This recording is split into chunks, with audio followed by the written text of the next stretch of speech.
War two the ರಿವ್ಯೂನ ನೋಡೋಕ್ಕಿಂತ ಮುಂಚೆ ಕೂಲಿ ಸಿನಿಮಾದ ರಿವ್ಯೂ ಚಾನಲ್ ಅಲ್ಲಿ ಅಪ್ಲೋಡ್ ಮಾಡಿದೆ. ಯಾರೆಲ್ಲ ಸಿನಿಮಾ ನೋಡೋಕೆ ಕಾಯ್ತಾ ಇದ್ದೀರಾ, ಸಿನಿಮಾದ ಟಿಕೆಟ್ ಬುಕ್ ಮಾಡಿದ್ರೆ ಒಮ್ಮೆ ರಿವ್ಯೂನ ನೋಡ್ಕೊಂಡು ಹೋದ್ರೆ ಒಳ್ಳೆ ಎಕ್ಸ್ಪೀರಿಯನ್ಸ್ ಸಿಗುತ್ತೆ ಅಂತ ಹೇಳ್ತೀನಿ. Most awaited sequel war two ದ ಸಿನಿಮಾ ನಿನ್ನೆ ಬಿಡುಗಡೆ ಆಗಿತ್ತು. ಸಿನಿಮಾದಲ್ಲಿ NTR, Hrithik Roshan face to face act ಮಾಡಿದ್ದಾರೆ ಅಂದ್ರೆ ಏನೋ ಒಂದು ಎಕ್ಸೈಟಿವ್ ಫ್ಯಾಕ್ಟರ್ ಇರುತ್ತಲ್ಲ.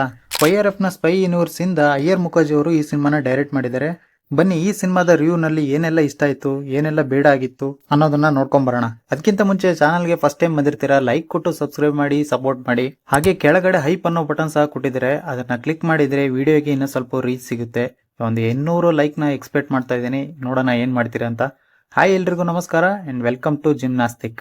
ಸಿನಿಮಾದ ಸ್ಟೋರಿ ಲೈನ್ ವಿಚಾರಕ್ಕೆ ಬಂದ್ರೆ, ಕಬೀರ್ ಒಂದು ಇಂಪಾರ್ಟೆಂಟ್ ಪೊಸಿಷನ್ ಅಲ್ಲಿ ಅಂಡರ್ ಕವರ್ ಏಜೆಂಟ್ ಆಗಿ ಕೆಲಸ ಮಾಡ್ತಾ ಇರ್ತಾನೆ. ಆ ಸಿಚುವೇಶನ್ ಅಲ್ಲಿ ಒಂದು ಟಫ್ ಡಿಸಿಷನ್ ತಗೋಬೇಕಾಗುತ್ತೆ. ಹಾಗಾಗಿ ಒಂದು ಟೀಮ್ ನ ರೆಡಿ ಮಾಡ್ತಾನೆ. ಆ ಟೀಮ್ ಅಲ್ಲಿ ಏಜೆಂಟ್ ವಿಕ್ರಮ್ ಆಗಿ NTR ಅವರು ಬರ್ತಾರೆ.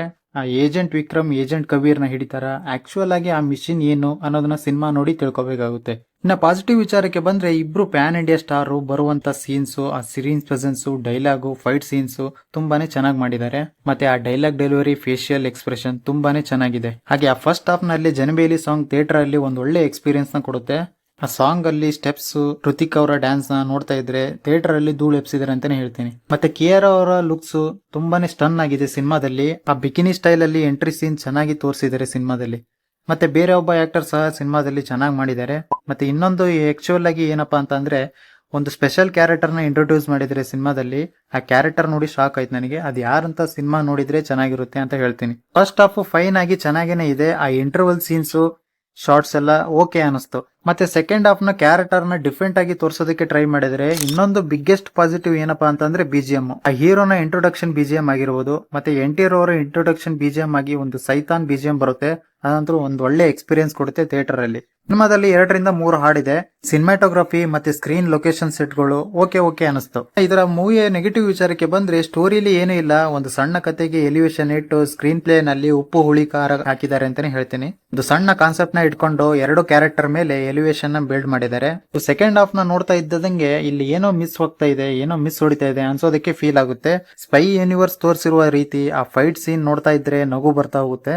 ಫೈಟ್ ಸೀನ್ ಆಗಿರ್ಬೋದು, ಟ್ರೈನ್ ಟ್ರ್ಯಾಕ್ ಮೇಲೆ ಆ ಕಾರ್ ಸೀನ್ ಬರೋದು ನೋಡ್ತಾ ಇದ್ರೆ ತುಂಬಾನೇ ಇರಿಟೇಟ್ ಆಗುತ್ತೆ. ಆ ಸೀನ್ ಅಲ್ಲಿ ಲಾಜಿಕ್ ಇರೋದಿಲ್ಲ. ಸುಮ್ನೆ ಹಾಲಿವುಡ್ ಅವರು ಮಾಡ್ತಾರೆ, ನಾವು ಮಾಡೋಣ ಅಂತ ಅನ್ಸೋದಕ್ಕೆ ಫೀಲ್ ಆಗುತ್ತೆ. ಮತ್ತೆ ಆ VFX ಅದನ್ನ ಯಾರು ಮಾಡಿದಾರೋ ಅನ್ಸೋದಕ್ಕೆ ಸ್ಟಾರ್ಟ್ ಆಗುತ್ತೆ. ಇದನ್ನ ಹೀಗೆ ಮುಂದೆ ಓಡಿಸಿ ಹಾಗೆ ಎಡಿಟ್ ಮಾಡಿದರೆ. ಓವರ್ ಆಲ್ ನೋಡೋದಾದ್ರೆ ಒಂದು ಟಿಪಿಕಲ್ ಬಾಲಿವುಡ್ ಸಿನಿಮಾ ನೋಡಿದ್ರೆ ಅವರೇಜ್ ಅನ್ಸುತ್ತೆ. ಓವರ್ ಆಲ್ ನೋಡೋದಾದ್ರೆ ಸ್ಪೈ ಯೂನಿವರ್ಸ್ ಮತ್ತೆ ಜಾಸ್ತಿ ಫೈಟ್ ಸೀಕ್ವೆನ್ಸ್ ನ ಇಷ್ಟಪಡೋರು ಮೂವಿ ಇಷ್ಟ ಆಗ್ಬೋದು ಅಂತ ಅನ್ಸುತ್ತೆ. ಇದಿಷ್ಟು ನನ್ನ ರಿವ್ಯೂ ಆಗಿತ್ತು. ಮತ್ತೆ ನೀವು ಸಿನಿಮಾನ ನೋಡಿದ್ರೆ ಕಮೆಂಟ್ ಬಾಕ್ಸ್ ಅಲ್ಲಿ ಕಮೆಂಟ್ ಮಾಡಿ ಸಿನಿಮಾ ಯಾವ ರೀತಿ ಇತ್ತು ಅಂತ. ವಿಡಿಯೋ ಇಷ್ಟ ಆಗಿದ್ರೆ ಒಂದು ಲೈಕ್ ಕೊಟ್ಟು ಸಪೋರ್ಟ್ ಮಾಡಿ ಅಂತ ಹೇಳ್ತಾ, ಮತ್ತೊಂದು ಇದೇ ರೀತಿಯ ಕಂಟೆಂಟ್ ಗೆ ವಾಪಸ್ ಬರ್ತೀನಿ. ಅಲ್ಲಿವರೆಗೂ